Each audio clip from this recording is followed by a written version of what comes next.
is the Writer's Almanac for Friday. It's the 9th of July, 2021.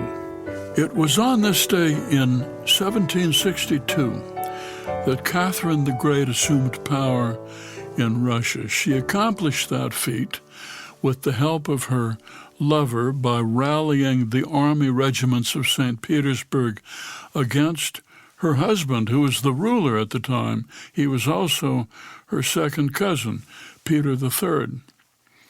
As one of the so-called enlightened despots of her time, Catherine was a booster of the arts, and she believed that it would be worthwhile to educate young women, and established a school in St. Petersburg to, quote, give the state educated women, good mothers, useful members of the family and society. Girls lived at the school from the age of 6 to the age of 18, so they were not allowed to go home for visits or see their family members, lest they be subject to their relatives' corrupting influence. Catherine the Great, who remained on the throne for 34 years. It was on this day in 1947, Florence Blanchfield was commissioned a lieutenant colonel in the U.S. Army, the first woman ever to attain full rank. During World War II, she had supervised the work of 57,000 nurses in the Army Nurse Corps who were stationed everywhere in the world that the Army was engaged in battle. Blanchfield worked to change the system so that women received the same pay and privileges as men who held the same rank.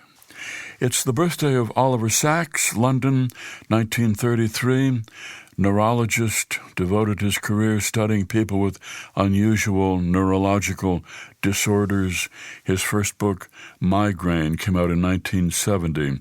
Then he was working with survivors of a sleeping sickness epidemic who had been in institutions since the 1920s, still alive but unresponsive.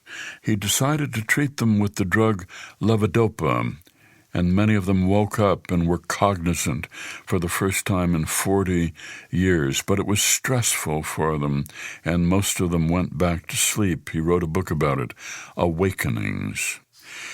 And it's the birthday of the artist David Hockney, Bradford, England, 1937.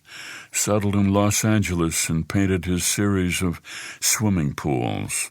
His retrospective at the Tate Gallery in Britain attracted 500,000 visitors this past May. Here's a poem for today, a sonnet by Shakespeare, his sonnet numbered 98.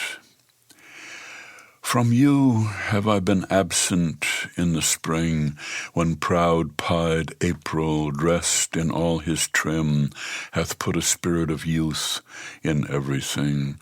That heavy Saturn laughed and leaped with him, yet nor the lays of birds, nor the sweet smell of different flowers in odor and in hue could make me any summer's story tell, or from their proud lap pluck them where they grew.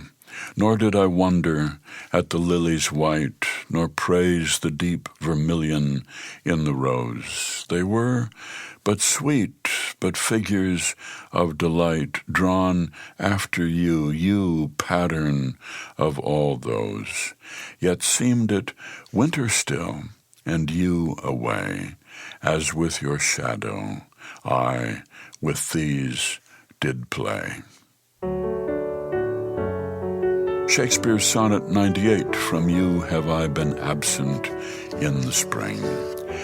That's the Writer's Almanac for Friday, July the 9th. Be well, do good work, and keep in touch.